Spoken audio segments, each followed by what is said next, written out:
The Middle-earth of the First Age is a desperate, bleeding landscape under constant siege, existing in a state of darkness, far more oppressive than anything seen in the time of Frodo or Aragorn. Within this era, the ultimate test of human endurance occurs when the greatest mortal warrior finds himself the personal target of a vengeful, godlike entity.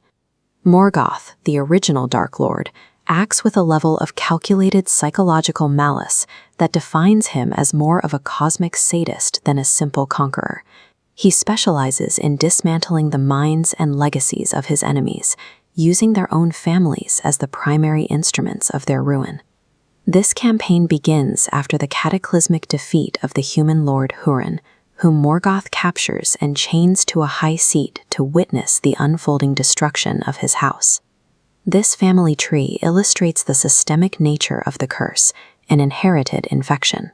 As the corruption branches downwards, it envelops Húrin's children, Turin and Erwin. Morgoth turns their choices into weapons, ensuring every attempt to do good leads to a darker outcome. The first manifestation of this malice is the evil breath, a supernatural plague sent from the pits of Angband to ravage the mortal lands. This plague takes the life of Turin's young sister, Erwin, marking the first tangible consequence of their father's defiance. Her death leaves Turin with a deep foundational trauma, fueling the desperate belief that if he only becomes powerful enough, he can outrun his family's fate. Turin responds to this grief by attempting to conquer the curse through sheer martial brilliance.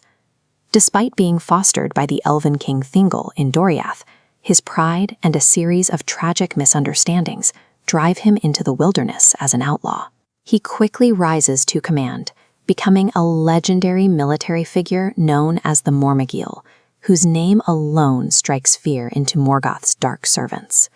His identity centers on the reforged black blade, Gurthang, a weapon that provides him with a tangible, though hollow, sense of autonomy.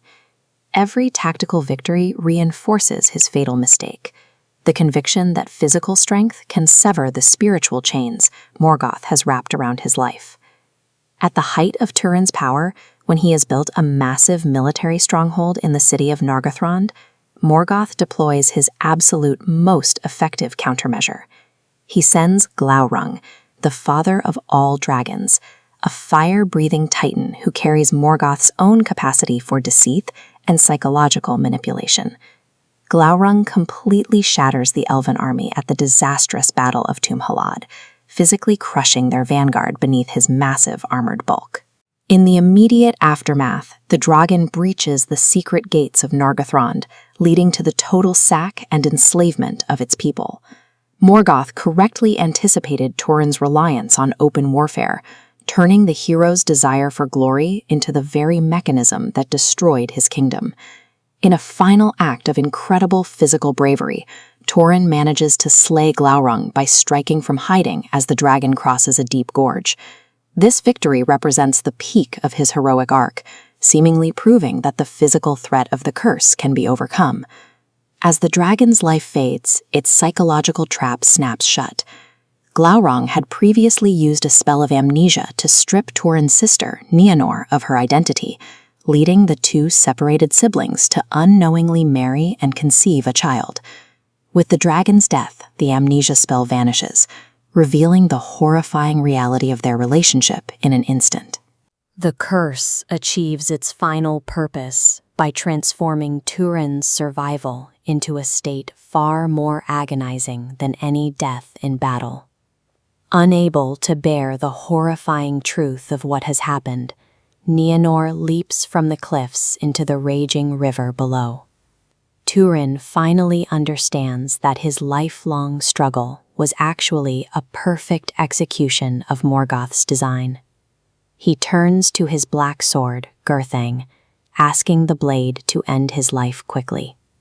The sword speaks back, agreeing to drink his blood, and Turin casts himself upon the point. This tragedy suggests that in the deep history of Middle-earth, raw heroism and power are insufficient. Without wisdom or grace, even the greatest deeds are easily twisted